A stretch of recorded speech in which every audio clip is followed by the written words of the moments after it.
तो जैसा कि लास्ट एपिसोड में हमने देखा था कि यांजियांग टांग फैमिली में पहुंच गया। यहाँ पर पैट्रियार्क का जन्मदिन मनाया जाने वाला था, जिसमें कई सारे लोग शामिल हो गए। खास बात तो ये थी कि इन्हें इनवाइट करने वाले पैट्रियार्क नहीं, बल्कि ये लोग तो बस यांजियांग की खातिर इस जश्न में शामिल हो गए। यांजियांग को पता था कि आज के ही दिन जिंगशियान टांग फैमिली पर अटैक कर देगा, इसीलिए तो उसने अपने सभी दोस्तों को वहाँ पर बुला लिया। और सबसे आखिर में वहाँ पर लिन फैमिली का हेड लिन यूशु की एंट्री हो गई। ये बंदा तो पैट्रियार्क के लिए कॉफिन गिफ्ट के तौर पर लेके आया था, जो देखते साथ ही होंगताई ने उस पर हमले करना शुरू कर दिए। मगर लिन यूशु काफी ज्यादा स्ट्रॉन्ग था, इसलिए वो बड़ी आसानी के साथ होंगताई को घायल कर चुका। अब आगे तो इस एपिसोड की शुरुआत उसी सीन से होती जहाँ पर लिन यूशु ने होंगताई की वाट लगा दी थी। उसके एक ही हमले में ये बंदा बुरी तरह से घायल हो गया। अब अपने फादर की ऐसी हालत देखकर शियार काफी ज्यादा परेशान हो गई। वहीं पर एक आइस सरपंच बड़ी तेजी के साथ लिन यूशु की तरफ आगे बढ़ रहा था, मगर लिन यूशु को इससे कोई खास फर्क नहीं पड़ता। वो बंदा अपने एक स्लैश अटैक से इस सरपंच को डिस्ट्रॉय करना चाहता था, लेकिन वो इसमें फेल हो गया और तब तक उस सरपंच ने उसे बुरी तरह से जकड़ लिया था। ये हमला किया था जीरुआन ने। उसने बड़ी ही तेजी से जाकर मास्टर लिन की कोर पर ही वार कर दिया, जिससे वो बंदा घायल होकर काफी पीछे पटका जाता है। यहाँ पर मास्टर लिन की हालत एक ही पंच में खस्ता हो गई। वहीं पर जीरुआन तुरंत ही जाकर अपने फादर होंगताई को संभालने लगी। अब यहाँ पर मास्टर लिन अपने चमचों को भी साथ लाया था। उसमें से एक बंदा कहता है कि ये जीरुआन तो वाकई काफी ज्यादा खूबसूरत है, शायद इसी वजह से हमारे प्रिंस जिंगशियान इसे पसंद करते हैं। अरे अब वो बंदा सामने आकर कहने लगा कि जीरुआन, मैं तुम्हारी काबिलियत की तारीफ करता हूँ और यकीन मानो मैं तुम्हारे इस प्रिटी फेस को बिल्कुल भी खराब नहीं करूँगा, इसलिए चुपचाप से मेरे साथ चलो। मगर वो जानता था कि जीरुआन उसकी पावर देखे बिना उसकी बात नहीं मानेगी, इसलिए वो तुरंत ही जीरुआन को डोमिनेट करने के लिए आगे बढ़ने लगा। जो देखते साथ ही जीरुआन भी उसका मुकाबला करने के लिए तैयार हो गई। उसने तुरंत ही अपनी सोर्ड को समन करते हुए सीधे उस मास्टर के अटैक को काउंटर करना शुरू कर दिया। जीरुआन को लग रहा था कि मास्टर लिन जैसे ये बंदा भी कमजोर होगा, लेकिन यहाँ पर जीरुआन का अंदाजा पूरी तरह से गलत निकला। वो बंदा तो अपनी पावरफुल एनर्जी का यूज करते हुए जीरुआन की सोर्ड को अपने इशारों पर मूव करने लगा। उसने उस सोर्ड को इतनी तेजी के साथ स्पिन किया कि जीरुआन को उस सोर्ड को छोड़ना पड़ गया। अब यहाँ पर वो बंदा जीरुआन को बता रहा था कि हमारे प्रिंस जिंगशियान तुम्हें काफी ज्यादा पसंद करते हैं, अगर उनके साथ शादी करो तो तुम अपनी जिंदगी ऐशो आराम से गुजार सकती हो, फिर तो तुम्हें सड़ी हुई टांग फैमिली की याद भी नहीं आने वाली। और अब वो बंदा अपनी पावर्स का यूज करते हुए जीरुआन की तरफ आगे बढ़ने लगा, मगर तभी उसका अटैक एक थंडर स्ट्राइक की वजह से डिस्ट्रॉय हो जाता है। दरअसल वहाँ पर यांजियांग की एंट्री हो चुकी थी। यहाँ पर तो यांजियांग ने अपने थंडर पावर का यूज करते हुए उस बंदे पर एक जोरदार मुक्का जड़ दिया।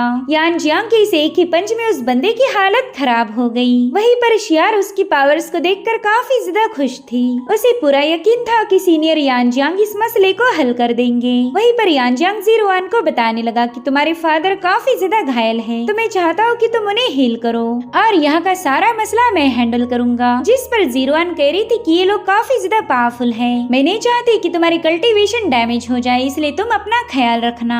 जिसके बाद जीरुआन अपने फादर के पास चली गई। यहाँ पर यांजियांग उस बंदे पर काफी ज्यादा भड़का हुआ था। वो उससे गुस्से में पूछ रहा था कि चल बता तेरा मास्टर जिंगशियान कहाँ पर है। तो मास्टर तुरंत ही यांजियांग का मुकाबला करने के लिए तैयार हो गया। वो कह रहा था लड़के आज तो इसी जगह पर मारा जाएगा।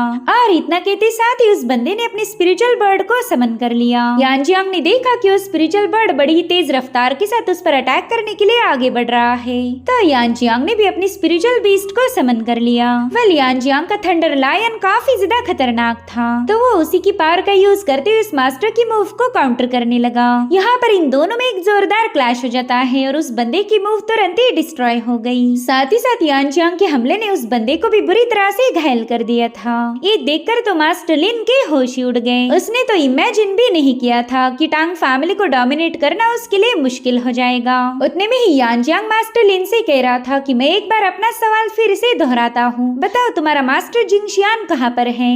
अगर मुझे जल्दी जवाब दोगी तो शायद मैं तुम्हें बख्श दूँ। और उतने में एल्डर सोंगशिया उसके पास पहुँच गए। वो यांजियांग से कह रहे थे कि यंग मास्टर क्यों ना इस मसले को मैं हैंडल करूँ, तुम मेरे दोस्त हो तो इस मुसीबत के वक्त में तुम्हारा साथ देना मेरा फर्ज बनता है। तो यांजियांग भी एल्डर सोंगशिया की बात मान गया। वो कह रहा था ठीक है, इनकी जिम्मेदारी मैं आप पर सौंपता हूँ। इधर मास्टर लिन तो मार्क्विस सोंगशिया को यहाँ देखकर काफी ज्यादा हैरान था। वो कह रहा था कि मार्क्विस पता नहीं इस टांग फैमिली ने तुम्हें कौन सी लालच दी जो कि तुम इनके तलवे चाटने के लिए तैयार हो गए। अगर तुम्हें अपनी जिंदगी से प्यार है तो जल्दी से साइड में हट जाओ। हमारे प्रिंस जिंगशियान की तुम्हारे साथ कोई दुश्मनी नहीं, तो बेवजह उनके रास्ते का रोड़ा मत बनो। जिस पर सोंगशिया कह रहे थे कि ये बकवास बातें करके मेरा वक्त जाया मत करो। तुम यहाँ पर फाइट करने आए थे तो क्यों ना उसी को अंजाम दिया जाए। और इतना कहते साथ ही एल्डर सोंगशिया ने आइस एंड फायर फीस्ट को एक्टिवेट कर दिया। यहाँ पर उनका स्पिरिचुअल बीस्ट बड़ी तेजी से उन लोगों पर हमला करने के लिए आगे बढ़ रहा था।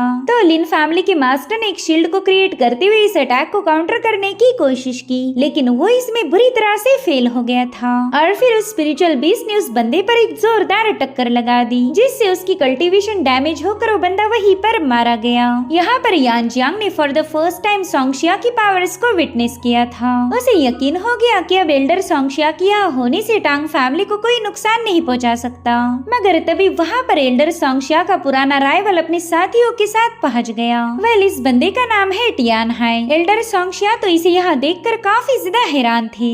दरअसल ये टियान हाई पहला मार्क्विस की पोजीशन को ही संभालता था और इसी वजह से एल्डर सोंगशिया को तगड़ी टक्कर देने का पोटेंशियल रखता है। इस टियान हाई को यहाँ देखकर तो मास्टर लिन के जान में जान आ गई। अगर ये बंदा यहाँ पर जल्दी नहीं आता तो शायद लिन सोंगशिया का शिकार बन जाता। टियान हुई मास्टर लिन से कहने लगा कि अब तुम साइड में हट जाओ, इसके आगे की सिचुएशन हमारी ची फैमिली हैंडल करेगी। इधर टांग फैमिली के पैट्रियार्क भी टियान हाई को वहाँ देखकर काफी ज्यादा शॉक हो गए। उससे पूछते कि बताओ हमारी टांग फैमिली में तुम्हारा आना कैसे हुआ? मुझे नहीं लगता कि मैंने तुम्हें इनवाइट किया है, इसलिए जल्दी से यहाँ से दफा हो जाओ। जिस पर टियान हाई कह रहा था कि यहाँ पर मैं भी रुकना नहीं चाहता, मैं तो बस जीरुआन को लेने आया हूँ, इसलिए चुपचाप से अपनी ग्रैंड डॉटर को मेरे हवाले कर दो। और हाँ, तुम्हारी टांग फैमिली का डाओ रेजोनेंस स्टोन भी मुझे काफी ज्यादा पसंद है, तो जीरुआन के साथ मैं उस स्टोन को भी अपने साथ ले जाऊंगा। उसकी बातें सुनकर टांग फैमिली के पैट्रियार्क को काफी ज्यादा गुस्सा आ रहा था, मगर फिर भी वो अपने गुस्से को कंट्रोल करते हुए कहने लगे कि हमारी टांग फैमिली ने आज तक भी कभी तुम्हारी ची फैमिली को ऑफेंड नहीं किया,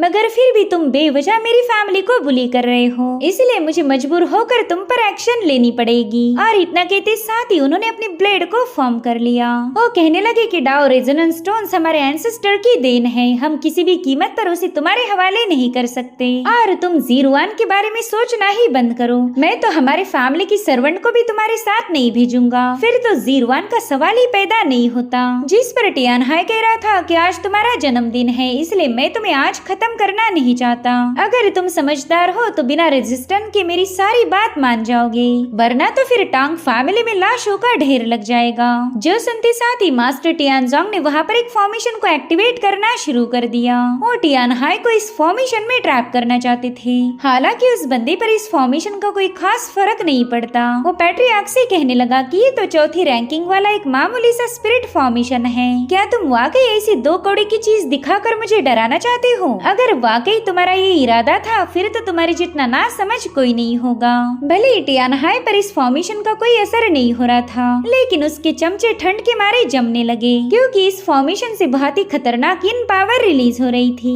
और उतने में टियान हाई ने एल्डर माँ को हुक्म दिया कि जल्दी से इस फॉर्मेशन को ब्रेक करो, मैं टांग फैमिली के पैट्रियार्क को उसकी औकात दिखाना चाहता हूँ। तो एल्डर माँ ने तुरंत अपने यांग फ्लैग्स को उस फॉर्मेशन पर सेटअप कर दिया, जिससे धीरे धीरे करते हुए उस स्पिरिट फॉर्मेशन पिघलना शुरू हो जाता है। पैट्रियार्क भी समझ गए थे कि अब ज्यादा देर तक वो टियान हाई को होल्ड नहीं कर पाएंगे, इसलिए वो अपनी पावर का यूज करते हुए इस फॉर्मेशन को और भी ज्यादा स्ट्रॉन्ग बनाने लगे। साथ ही साथ उन्होंने अपनी कुछ आइस सोर्ड भी फॉर्म कर ली थी, जो कि सीधे एल्डर माँ पर अटैक करने के लिए पहुंच जाती है। मगर वो तलवार उस मास्टर पर अटैक कर पाई इससे पहले उस बंदे ने अपने फ्लैग्स का यूज करते हुए इस फॉर्मेशन को डिस्ट्रॉय कर दिया। यहाँ पर पैट्रियार्क को यकीन ही नहीं हो रहा था कि उनकी ये चाल फेल हो गई। उन्हें पता था कि अब जिंगशियान के लोग उनकी फैमिली को डिस्ट्रॉय कर देंगे और वो चाहकर भी अपने दुश्मनों को रोक नहीं सकते।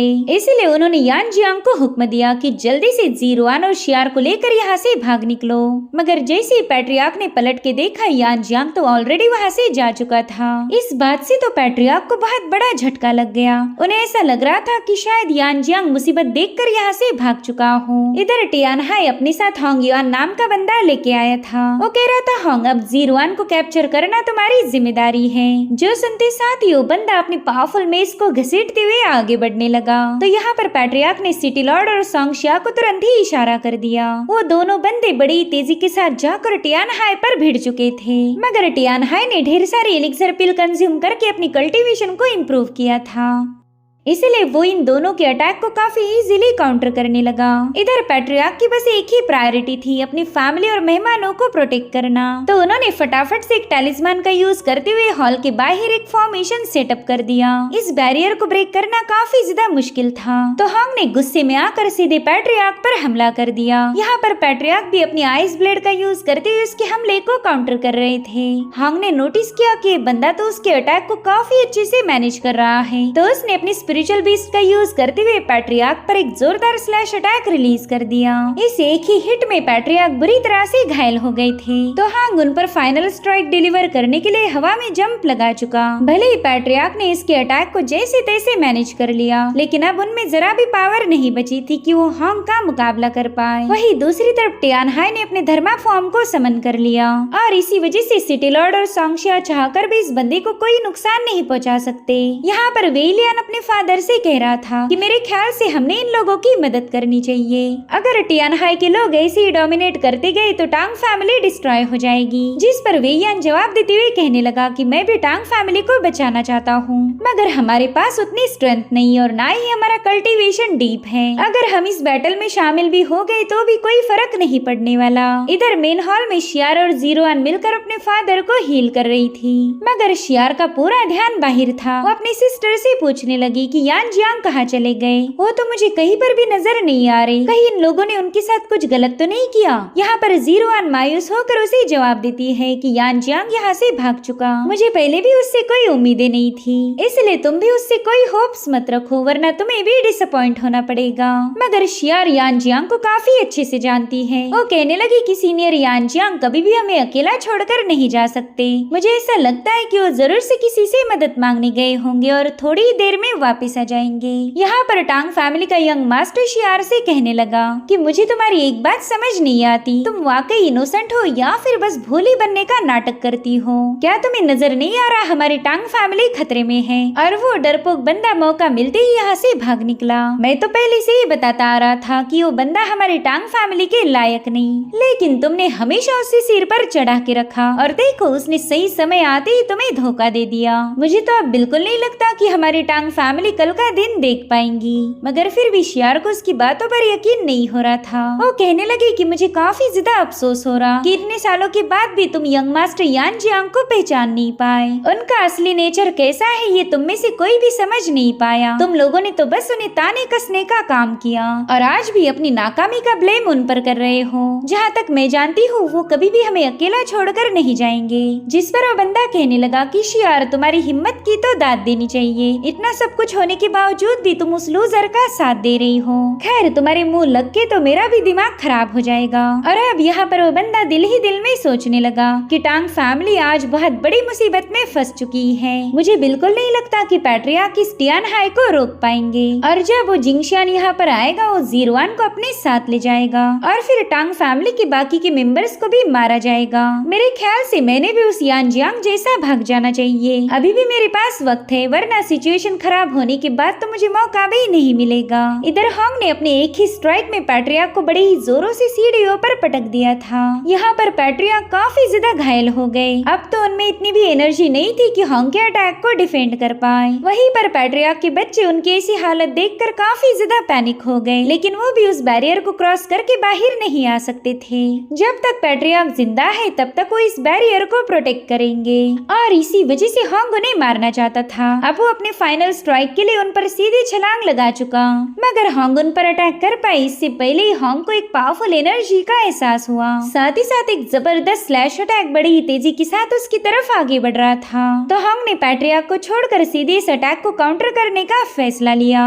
उसे लग रहा था कि वो अपनी मेस की मदद से आसानी के साथ इस अटैक को डिस्ट्रॉय कर देगा, और अब इन दोनों में एक जोरदार क्लैश हो जाता है। यहाँ पर हांग अपनी पूरी ताकत का इस्तेमाल कर रहा था, मगर उसके लिए इस अटैक को रोकना और भी ज्यादा ज्यादा मुश्किल होने लगा। उसने नोटिस किया कि ये हमला एक मास्क वाली बंदी ने किया है। वेल, ये बंदी कोई और नहीं बल्कि मिस हान है, यानी कि यान जियांग इसे ही लाने गया था। इधर फाइनली मिस हान ने होंग के हाथ से उसका वेपन छुड़ा दिया, जो देखते साथ ही होंग को अपने आंखों के सामने मौत नजर आ रही थी। और समझ चुका कि उसके ओपोनेंट काफी ज्यादा पावरफुल है। और यहाँ पर मिस हान ने अपनी तलवार सीधे उसके दिल के आर पार कर दी। मिस हान की जबरदस्त पावर देखकर सभी लोगों के होश उड़ गए थे, क्योंकि होंग को खत्म करने के लिए उसे बस एक ही स्ट्राइक का यूज करना पड़ा। और इसी के साथ एपिसोड यहीं पर एंड हो जाता है। Thank you so much for watching. Bye bye, take care.